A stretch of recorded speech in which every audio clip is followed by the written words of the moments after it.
Então, vamos falar hoje sobre a função de onda. A função de onda. Então, antes de chegarmos a falar propriamente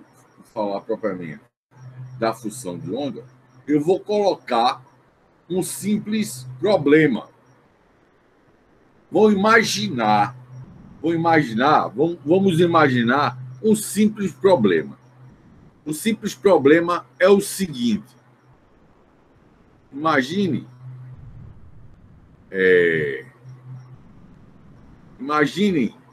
que você tenha uma partícula de massa m compelida a se mover sobre o eixo do x em uma dimensão, certo? O problema é uma dimensão.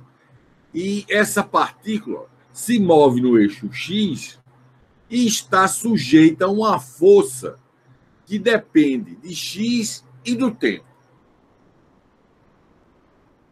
É um problema clássico, uma partícula. Certo?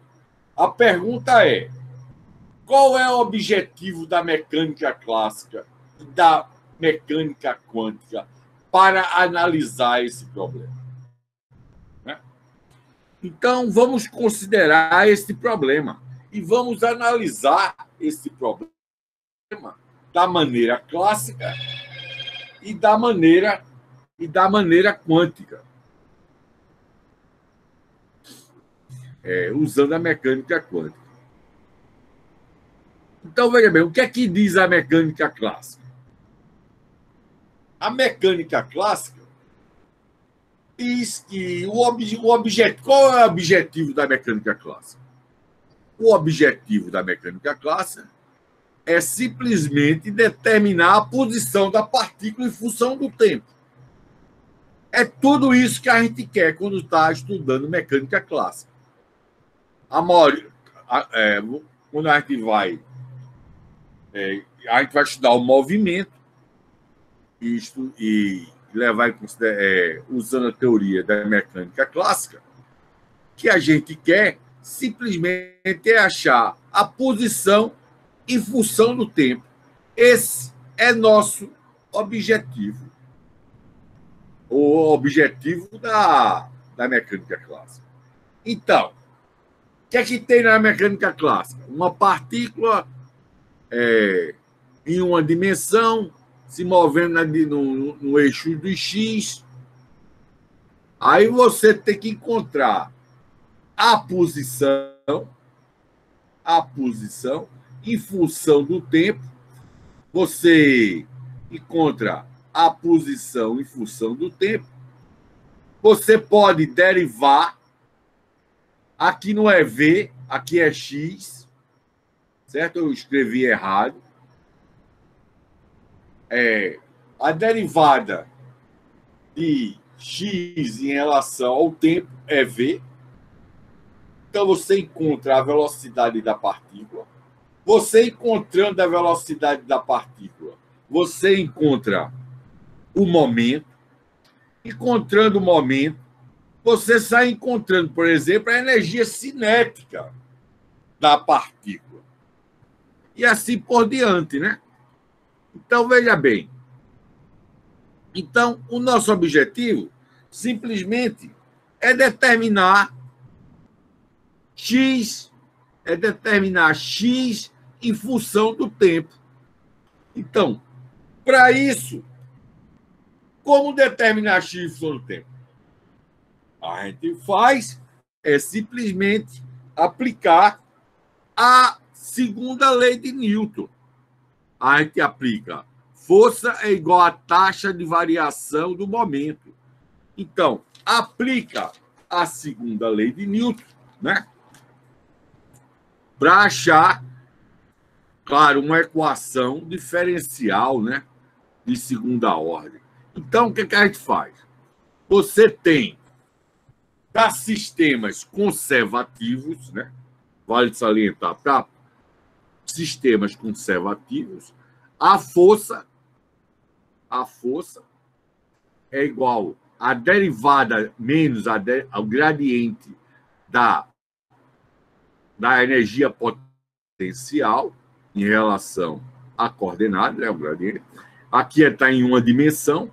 Então, se o sistema for conservativo, vamos simplificar, né? Vamos pensar no sistema conservativo, né? Então, essa partícula está se movendo em uma dimensão, essa força, esse sistema é conservativo, então a força é derivada de um gradiente de um potencial.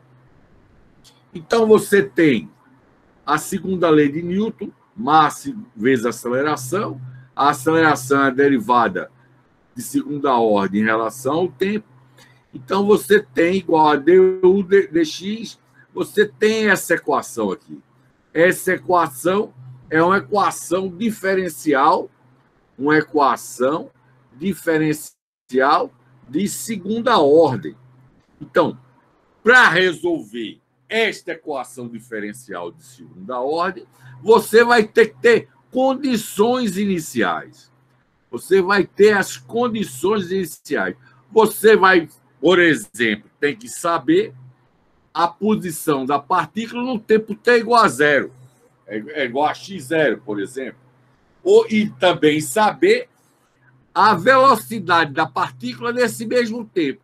Você vai ter as condições iniciais. Sabendo estas condições iniciais, você resolve esta equação de diferencial e encontra a função, ou seja, a posição em função do tempo.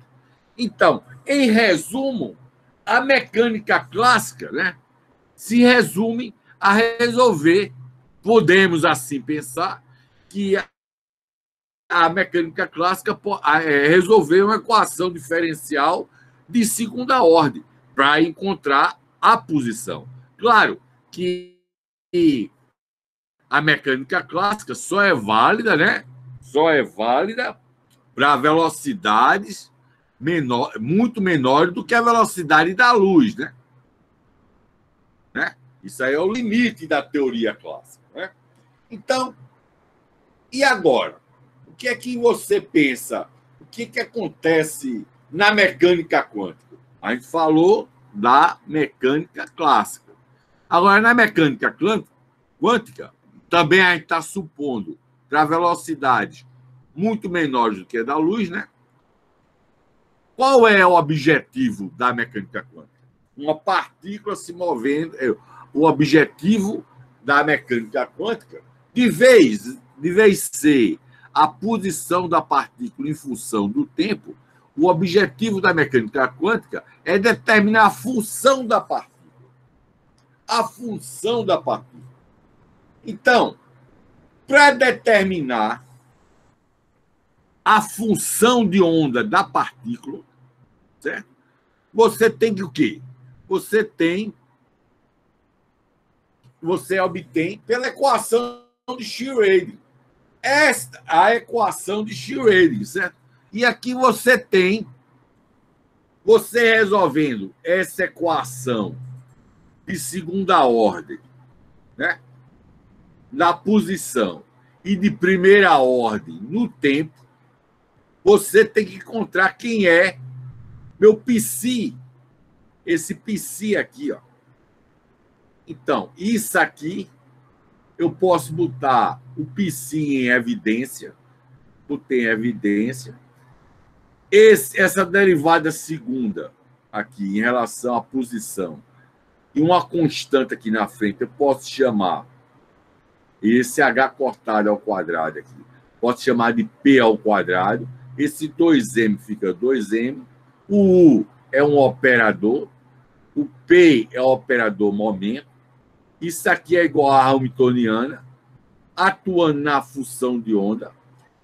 Vai ter que ser igual a IH cortado, derivada temporal de psi, que é uma função de x e do tempo. Então, esta é a equação de Schrödinger que a gente tem que resolver para achar o quê? A função de onda. Mas veja bem, no caso da mecânica clássica, você tinha as condições iniciais para resolver a equação diferencial, a segunda lei de Newton, a equação diferencial de segunda ordem. Na mecânica quântica, você vai ter que resolver, então, a equação de Schrödinger. Para isso, você vai ter que ter as condições de contorno. As condições de contorno. As condições de contorno é diferente das condições iniciais. Por exemplo, você vai resolver o átomo de hidrogênio. Você sabe que o elétron está ligado ao átomo. Então, a função de onda associada ao elétron no átomo de hidrogênio, no infinito, tem que ir para zero. Isso é uma condição de contorno. E se você disser assim, o elétron não pode cair no núcleo do átomo, né? Ele está nas proximidades do átomo. Então, a função de onda também tem que ir para zero quando se aproxima do núcleo. Então, no caso da mecânica quântica, você vai ter uma equação diferencial parcial de segunda ordem em que você vai ter as condições de contorno. E a gente vai ter que resolver. E o problema se resume a resolver esta equação diferencial. Então, veja bem. A pergunta agora que nós podemos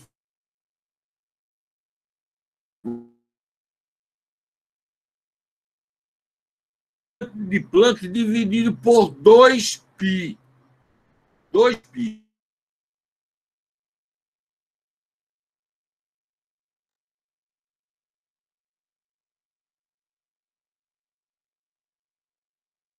Planck tem unidade de momento angular. Certo?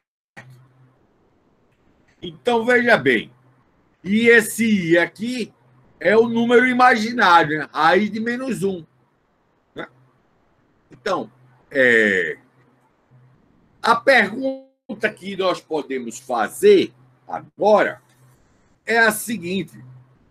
A pergunta é, o que é, né? O que é exatamente esta função de onda? Como esse objeto matemático, ou seja, a função de onda, representa o estado de uma partícula? O que é que significa? O que é exatamente a função de onda? Então, a gente sabe que para descrever o movimento de uma partícula, tem que resolver a equação de Schrödinger. Né? Mas o que é que significa essa função de onda quando você encontra, quando resolve a equação de Schrödinger? Então, para resolver para interpretar esta função de onda, você vai ter, foi dada uma interpretação estatística dada por Max Born, certo?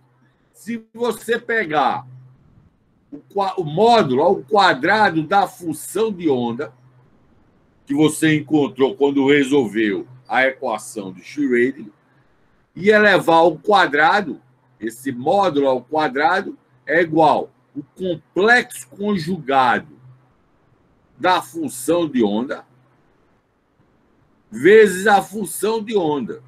Se você calcular isso aqui, Max Born interpretou que isto é a probabilidade de encontrar a partícula no instante x ou no ponto x no instante t. Certo? Então, essa é a interpretação dada por Max Born. Bom, se você calcular a integral de um certo intervalo de A até B dessa probabilidade aqui, dx, isso aqui, se você for calcular essa integral aqui, é a probabilidade de encontrar a partícula entre A e B A e B no instante T. Então, essa é a interpretação estatística dada por Max Bohr.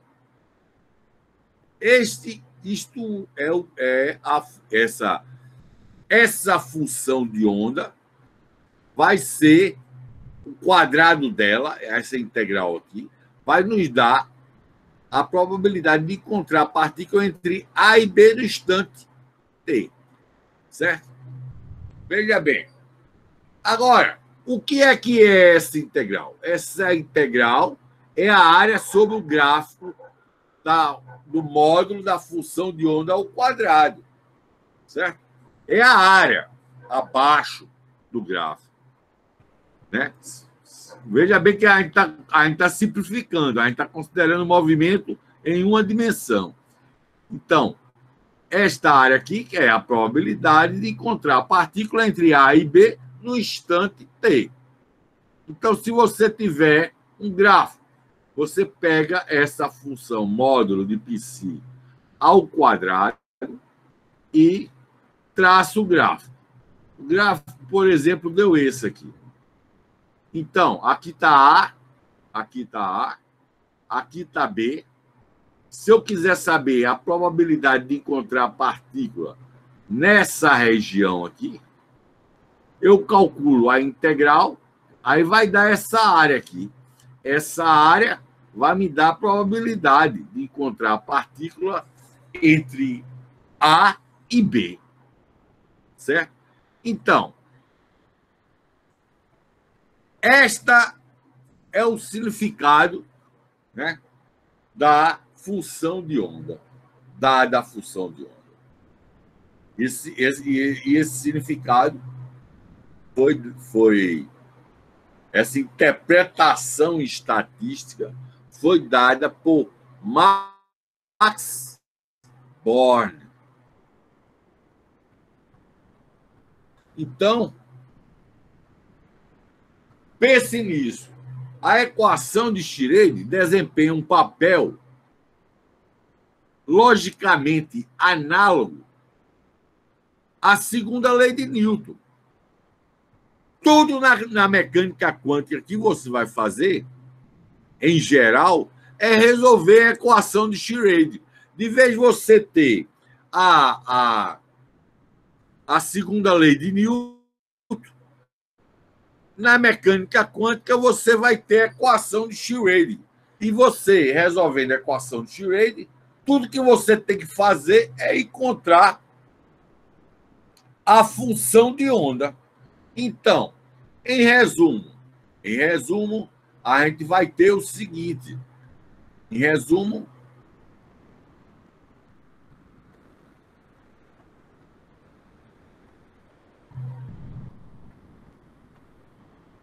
a gente vai ter, ou seja, a mecânica clássica, você tem a segunda lei de Newton.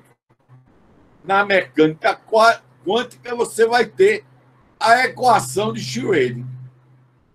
Isso é uma analogia, né? Certo? Professor, Diga. aí na equação de Schrödinger, no lado direito, que ele está em número complexo, né? Ela é a equação de Schrödinger independente do tempo, é? Ou ela é generalizada? Essa equação que eu escrevi aí, essa equação que está em uma dimensão, é a equação de Schrödinger dependente do tempo. Quando você vai resolver esta equação, que a gente vai fazer isso nas próximas apresentações, é que você vai ter que resolver essa equação diferencial parcial. E para resolver esta equação diferencial parcial, você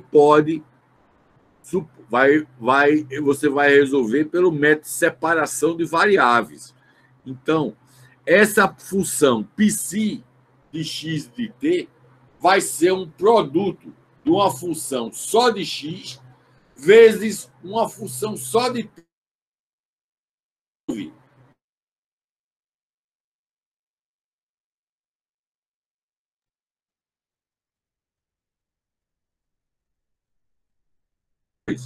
numa parte espacial e numa parte temporal. Mas isso a gente vai ver, certo?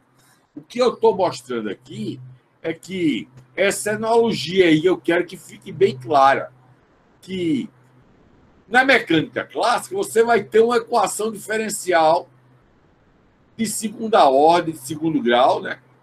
Segundo grau, segunda ordem, que é resolver a segunda lei de Newton. Na mecânica quântica, você vai ter a equação de Schrödinger. Você vai estar sempre resolvendo a equação de Schrödinger. E qual é o significado dessa função de onda que você vai encontrar? O significado é a interpretação estatística, que o módulo dela ao quadrado nos dá a probabilidade de encontrar a partícula em x no tempo t. Certo? Certo, Ítalo? Então, a gente tem que resolver sempre, na mecânica, quase sempre, você tem que encontrar essa função de onda aqui, ó. É a equação de Schrödinger. Isso aqui é a equação de Schrödinger em uma dimensão. Aqui é a parte da energia cinética, aqui é a parte da energia potencial e aqui é a parte que liga. Né? Você vê que é uma equação de onda. Por isso que chama função de onda. Só que ela depende em primeira ordem em T, não segunda ordem. Ela depende em primeira ordem em T. Então, a gente vai ter que resolver esta equação aqui e encontrar a função de onda. Né? Então, veja bem.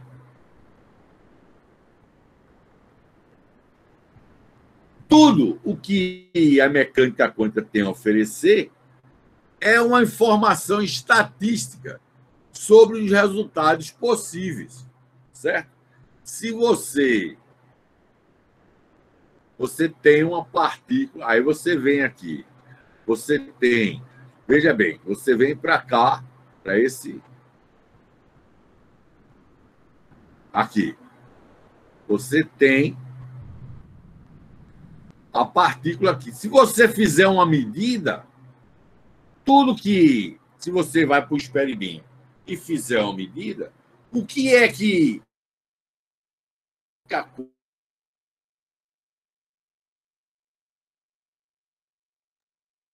seguinte, tudo que você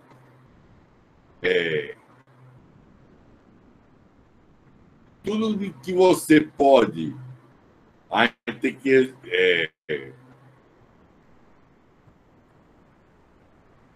que a mecânica quântica pode oferecer é só a informação estatística possível na hora que você faz uma medida. Então,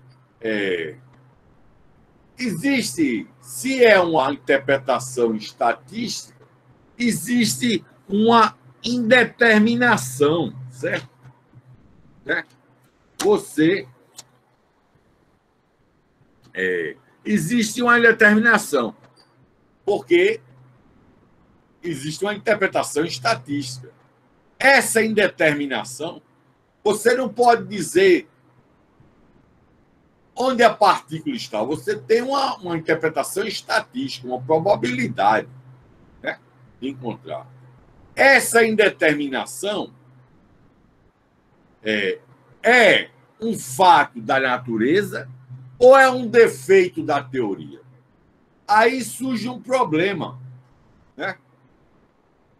A interpretação estatística está associada e nessa versão de Schrödinger, da mecânica quântica, essa indeterminação está associada à indeterminação, é um fato da natureza ou é um defeito da teoria? Ou seja, a partícula realmente você não pode determinar, ou a posição dela, ou é um defeito da teoria, que a teoria não consegue. Então, essas coisas aí, nós vamos começar a pensar, certo? Então, mas o que vem ser indeterminação. O que vem ser indeterminação? Em física, os conceitos de determinismo e indeterminismo, né?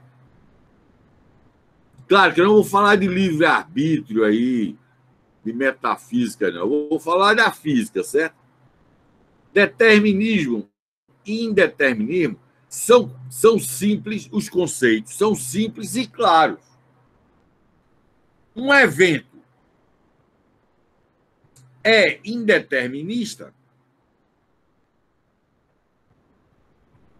quando não tem nada que faça com que ocorra. É um acaso, certo? Um puro evento aleatório, certo? O acaso. Não tem uma causa, né? Você não sabe a causa. Então, o indeterminismo é isso. Agora, uma teoria científica é determinística no caso que suas leis, né, forem determinísticas. Né? Por exemplo, você tem a lei de Newton, tem uma equação diferencial. Então, as leis de Newton são determinísticas. As leis são determinísticas, né? Ou seja, essa noção de determinismo, certo? É aceita em muitas ciências. Essa noção de determinismo, né? Todos os eventos da natureza são determinísticos. Tem muita gente que aceita essa noção, né? À primeira vista, parece que a física clássica é determinística e a mecânica quântica é indeterminista. Mas isso é complicado. Veja bem, a física clássica, as leis da física clássica formuladas antes do final do século XIX tem um caráter determinístico. Por exemplo, se você tem um sistema físico e você quer descrever o sistema físico classicamente, vamos supor, é um sistema e tem várias partículas, e esses sistemas interagindo, né? Interações mecânicas, né? Então, você vai descrever esse sistema por meio das leis de Newton, certo? Então, você vai ter as equações diferenciais para descrever esse determinismo, essas equações diferenciais. Você vai ter as condições iniciais. Você, como eu já falei anteriormente, você vai ter as posições e as velocidades, né, dos componentes do sistema. Se você tiver 2 corpos, 3, sei lá. Então, você vai ter as condições iniciais. E isso vai ser determinístico. Agora, veja bem, quando chegou no século XX, a teoria do caos foi desenvolvida no século XX, né? Quando se percebeu que as condições iniciais são muito importantes. Tem sistemas que se você não tiver, você não consegue precisão nas condições iniciais, ele muda completamente. Então, mas o caos é determinístico. Tem uma equação diferencial. As equações diferenciais, elas descrevem o sistema, né? Então, essa questão de determinismo indeterminado, o caos determinístico, né? Quer dizer, na mecânica clássica, também a gente tem um certo indeterminismo, né? Porque depende das condições iniciais. Agora, a versão de Schrödinger da teoria quântica nos dá uma boa explicação veja bem, para vários fenômenos microscópicos. Por exemplo, A meia-vida de um núcleo radioativo pode ser calculada, certo, pela mecânica quântica, com sucesso, usando o quê? A equação de Schrödinger, achando a função de onda, né? E conhecendo as forças nucleares, né? Você pode calcular o tempo de meia-vida do átomo de césio, por exemplo, né? Então, o tempo de meia-vida de um núcleo radioativo, né? Mas veja bem, a versão de Schrödinger não só tem uma formulação da mecânica quântica. Existem várias formulações da mecânica quântica. A versão de Schrödinger da mecânica quântica é uma delas. Essa versão de Schrödinger é inerentemente indeterminística, porque tem uma interpretação estatística. Mas, veja bem, existem outras versões da mecânica quântica. Existe uma versão alternativa, por exemplo, de Luiz de Broglie e David Bohm, que usa ondas pilotos. E essas ondas pilotos evoluem deterministicamente, certo? De maneira determinística. Então, temos interpretações quânticas determinísticas e temos não só determinísticas, não meramente determinísticas. Você pode ter versões, interpretações da mecânica quântica determinísticas, certo? Então, mas vamos ver como o determinismo aí Então, o indeterminismo na mecânica clássica e na mecânica quântica. Vou passar um vídeo aqui para vocês verem sobre o pêndulo duplo. Um pêndulo duplo. Então, eu vou passar aqui o movimento caótico de um pêndulo duplo. Eu vou passar um vídeo e vocês vão ver aqui esse vídeo agora.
Então, agora vamos fazer o seguinte. Você viu que o movimento foi caótico.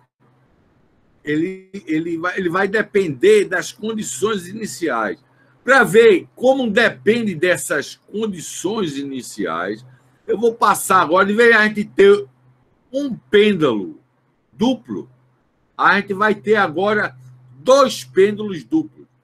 Vocês vão ver que a condição, as condições iniciais do problema O sistema é muito sensível à condição inicial do problema. Então, vamos ver esse vídeo aqui, no caso que a gente, em vez de ter um pêndulo, a gente vai ter dois pêndulos.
Ele agora vai soltar o pêndulo da mesma altura. Você vê que um pouquinho a condição inicial muda, o movimento de um e do outro é diferente. Então, depende das condições iniciais. É muito sensível às condições iniciais. Agora,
é muito sensível às condições iniciais do problema. Uma mudança pouquinho muda completamente o movimento de um pêndulo em relação ao outro. Agora, eu vou mostrar um pêndulo de Hotz, certo? Esse pêndulo de Hotz é outro regime. É um pêndulo também que você tem o caos determinístico, né? Veja bem, vai depender muito das condições iniciais do problema. E vamos ver esse novo tipo aí de pêndulo.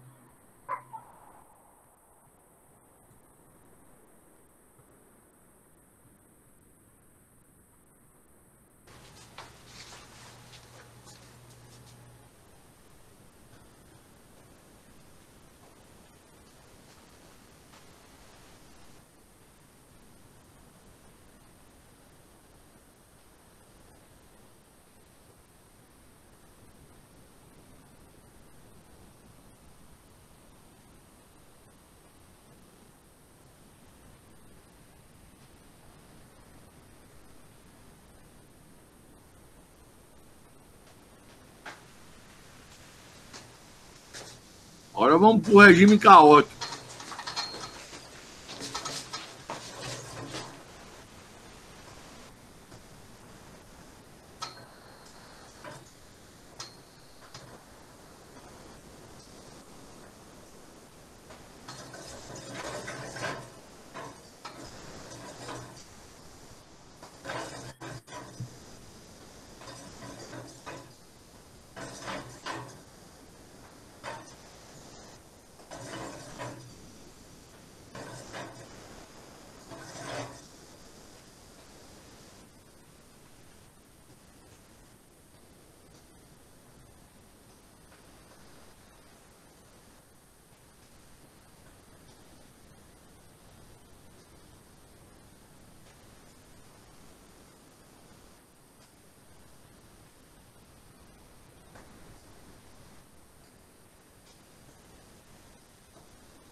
Bom, então vocês viram aí que, num caso clássico, depende, tem sistemas para a gente descrever, depende, é muito sensível os sistemas às condições iniciais.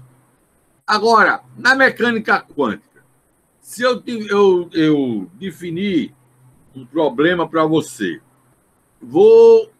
eu tenho um sistema em uma dimensão e vou medir esse sistema. Vou para o laboratório, para o experimento, e encontro e meço. E a partícula, encontro que a partícula estava em C, nesse ponto aqui, em C. Eu meço isso.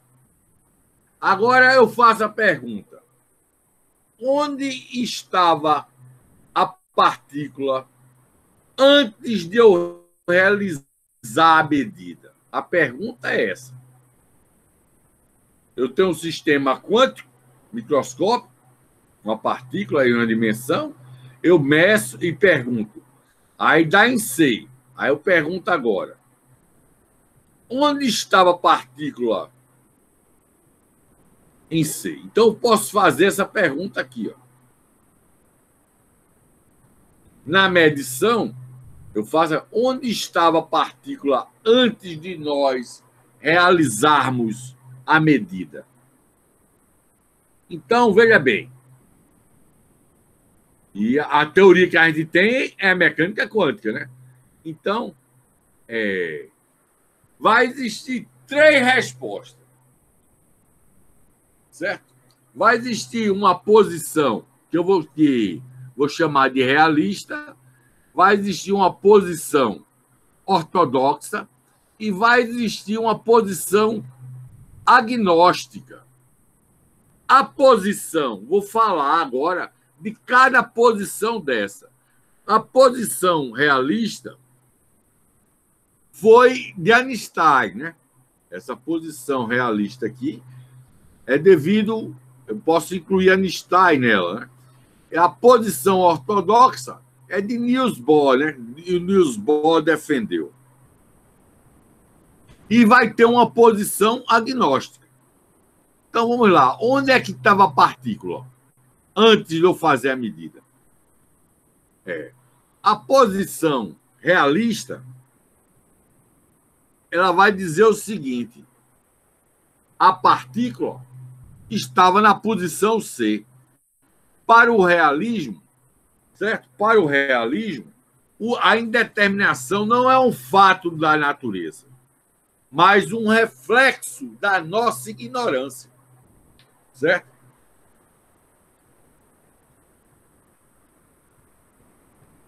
Veja bem, então, vamos supor, para Einstein pensava assim, evidentemente, X não engloba tudo, chamamos de informação extra, né? Aí, veja bem, nessa visão, nessa posição realista, certo?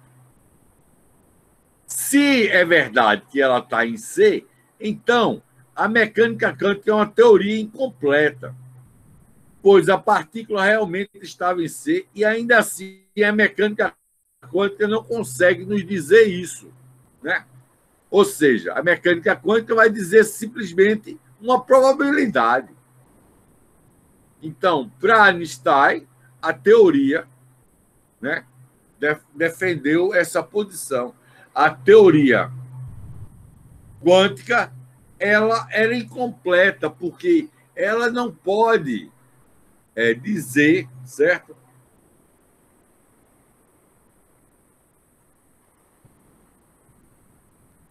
Que ela estava realmente em C, certo? No ponto C. Então, já a posição ortodoxa, ela vai dizer que a partícula não estava em lugar nenhum. Foi o ato de medir que forçou a partícula a tomar uma decisão. Mas não ousaremos perguntar como e por que ela se decidiu pelo ponto C, certo? Então, a posição ortodoxa, certo? É que, né, o ato de medir, veja bem, o ato de medir, esse Thomas Jordan foi também um dos fundadores da mecânica quântica. Ele desenvolveu a forma matricial de Heisenberg. As observações não somente perturbam o que está para ser medido, mas produzem o que está para ser medido. Forçamos a partícula a assumir uma posição definida. Então, essa é a posição ortodoxa, certo? É que foi vitoriosa durante o século XX, né? Século XX, certo? Era o paradigma da... Todo mundo, a maioria, seguiu esta interpretação. Então, essa interpretação é a interpretação de Copenhague, né? Copenhague foi um congresso que aconteceu em Copenhague, né? Que tem aquela foto famosa com vários cientistas aí, que está no meu site. Então, você vê que essa interpretação... Sim, Copenhague, quem deu esse nome, interpretação de Copenhague, foi Heisenberg. Heisenberg, no ano de comemoração de 70 anos de Niels Bohr, ele deu nome a essa interpretação. Ele chamou de Copenhague. A partícula simplesmente não tem uma posição precisa antes da medida, certo? Eu não sei antes da medida. Então, essa é a interpretação de Copenhague, certo? Ou seja, a interpretação estatística, né? Antes eu não posso dizer o que está acontecendo com a partícula, certo? Então, essa é a posição ortodoxa. Agora, existe a terceira resposta. A terceira resposta é a posição agnóstica. A posição agnóstica, ela recusa-se a responder à pergunta. Ela diz o seguinte: que sentido pode haver em fazer afirmações sobre o estado da partícula antes de uma medida? A única maneira de se saber se você está certo é exatamente realizando uma medida. E, neste caso, o resultado não tem nada a ver com antes da medida. Então, a posição agnóstica, ela se recusa simplesmente a responder. Então, veja bem, então vai existir várias interpretações da mecânica quântica. Nessa Wolfgang Pauli, certo? Escreveu o seguinte: ele era agnóstico. Não devemos nos torturar tentando resolver um problema sobre algo que não sabemos se existe ou não. Assim como é inútil tentar resolver o antigo problema de quantos anjos cabem sentados na ponta de uma agulha. Então, a questão de saber onde a partícula estava antes da medida, certo? Isso aí é uma questão metafísica. Então, os agnósticos, eles negavam a responder essa pergunta, né? Durante décadas, essa foi uma posição defensiva adotada por a maioria dos físicos, certo? Foi adotada por a maioria dos físicos. Eles tentavam vender a resposta ortodoxa, porém, se fosse persistente, se a gente persistisse em questionar, né, eles recuavam para uma resposta agnóstica e encerrava a conversa. Velho. Eu não sei onde a partícula estava antes. Então, tem essas três posições, mas, né, depois, em 1964, John Bell, certo? John Bell. Mas no final do curso de mecânica quântica, vai falar sobre os trabalhos de John Bell. John Bell eliminou efetivamente o agnosticismo como uma opção viável e transformou em uma questão experimental.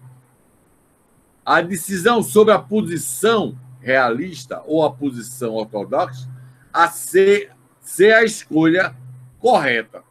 Ou você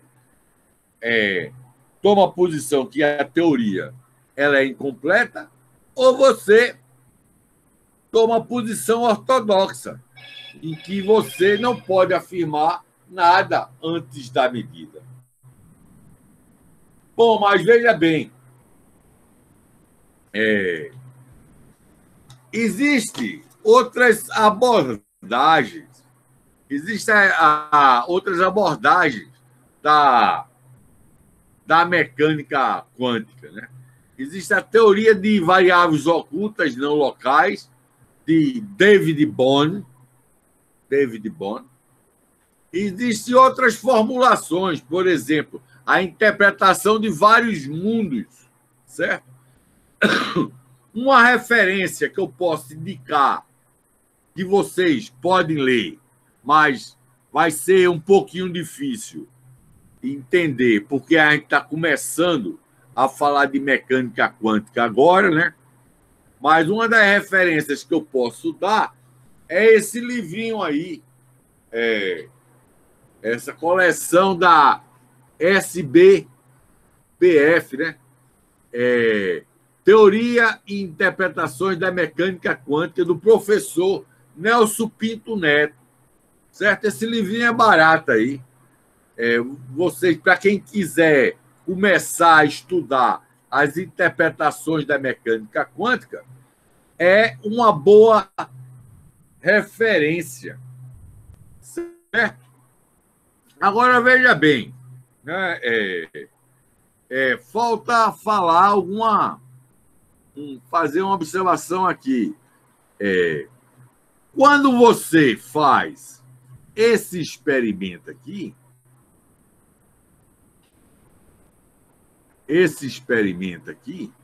você mede a posição e dá em C, certo? Se eu fizesse uma segunda medida imediatamente após a primeira, obteria como resultado C novamente, ou o ato de medir nos daria um número completamente novo a cada vez? A pergunta que nós podemos fazer agora é essa, certo? Na interpretação, como na interpretação ortodoxa,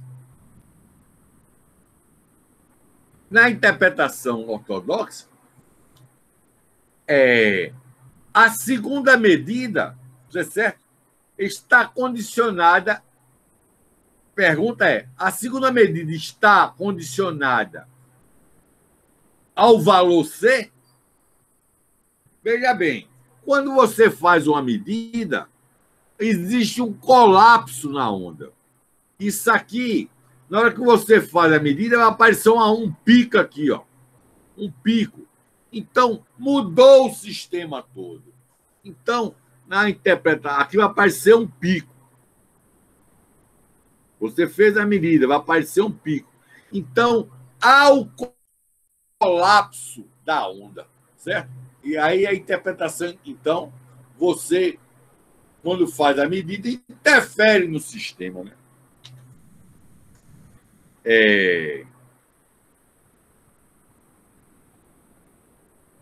Então, veja bem,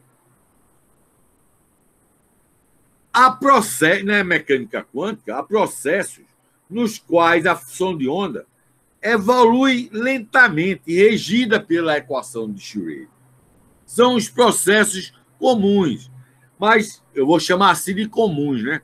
Mas existem processos de medidas no qual a função de onda colapsa subitamente e descontinuadamente, certo? a mente, né? Então, você tem que a gente tem processos, né? Existem processos físicos diferentes, né? Então, o que consiste, o que eu quero que vocês pensem agora, o que consiste realmente, então, uma medida, né? A medida é a interação aparelho clássico da medida. Você tem um aparelho clássico que vai medir um sistema, né? Um sistema atômico lá. Então, a medida registra alguma coisa. Se você quiser fazer uma medida depois, a coisa se complica e tem processos que há o colapso, né? Para vocês pensarem. Então, a gente precisa questionar, eu quero que vocês pensem, o que é uma medida, né? Veja bem, então ficou aí, e é claro que tem várias formulações da mecânica quântica. E várias formulações da mecânica quântica. O que eu tentei apresentar aqui em poucos... nesse tempo que eu tive, foi iniciar a versão de Schrödinger da mecânica quântica, né? Mas existe a mecânica quântica matricial, são equivalentes matricial de Heisenberg, existem outras versões, né? Existe a versão da mecânica quântica no espaço de fase, né? Existem outras versões. Então, pessoal, alguma pergunta aí? O recado de hoje foi esse aí. Na próxima aula, a gente continua.